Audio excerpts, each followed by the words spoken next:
The music world is mourning the loss of a foundational figure in American rock history. Bob Weir, co founder, rhythm guitarist, and one of the defining voices of the Grateful Dead, has died at the age of 78. His death was confirmed by family and reported by multiple international news organizations. According to those reports, Weir had been dealing with health complications following a cancer diagnosis, and he passed away surrounded by loved ones.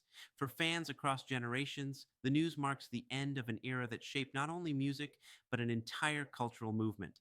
Bob Weir wasn't just part of the Grateful Dead, he was one of its anchors. When the band formed in the mid 1960s, few could have predicted what it would become.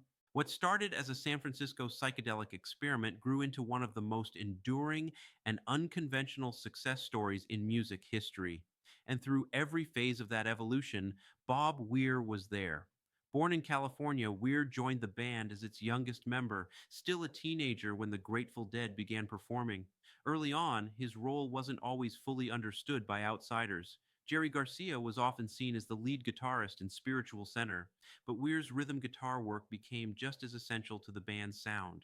His playing was unorthodox, angular, syncopated. He didn't simply keep time, he wove counter rhythms, unexpected chord voicings, and subtle textures that allowed the music to breathe. Over time, that approach helped define the Dead's improvisational style, where no two performances were ever the same. But Weir's contribution went far beyond guitar. He was a vocalist, a songwriter, and a stage presence that grounded the band's long, exploratory performances. Songs like Sugar Magnolia, Truckin', and Playing in the Band became staples of the Dead's live shows, evolving night after night as Weir pushed them into new territory. The Grateful Dead didn't operate like a traditional rock band. They didn't chase radio singles. They didn't prioritize chart success. Instead, they built a community, a traveling audience, a culture that valued experience over product. Bob Weir understood that instinctively. He embraced the Deadhead culture not as a marketing tool, but as a shared journey.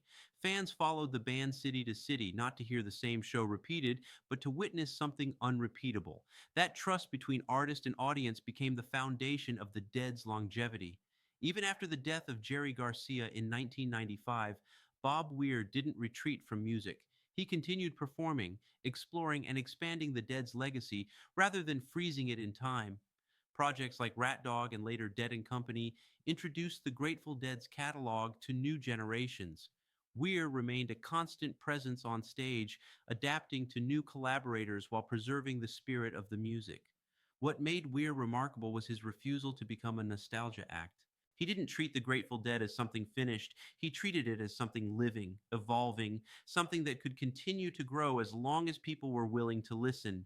In recent years, even as his health became more fragile, Weir continued performing. His final shows took place during anniversary celebrations honoring 6 decades of music. Those performances weren't framed as goodbyes, they were celebrations, communal moments that reflected everything the Grateful Dead had always been about: connection, exploration, presence. Bob Weir's influence extends far beyond any single band. He helped redefine what success in music could look like. The Grateful Dead proved that artists didn't need hit singles to build a lasting career. They needed authenticity, consistency, and a genuine relationship with their audience. That philosophy reshaped touring, live recording, fan culture, and independent music long before those ideas became mainstream. For many fans, Bob Weir wasn't just a musician, he was a constant, someone whose voice and guitar had been part of their lives for decades, someone whose music accompanied road trips, life transitions, and personal milestones.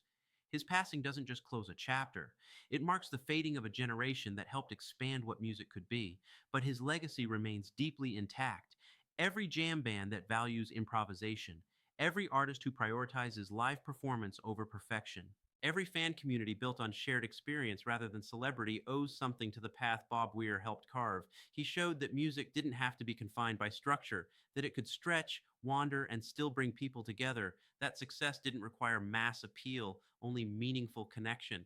As tributes pour in from across the music world, one thing is clear: Bob Weir's impact can't be measured in records sold or awards won.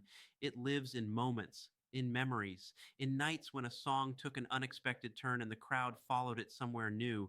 Bob Weir is gone, but the road he helped build is still being traveled, and the music, true to the spirit he championed, never really stops.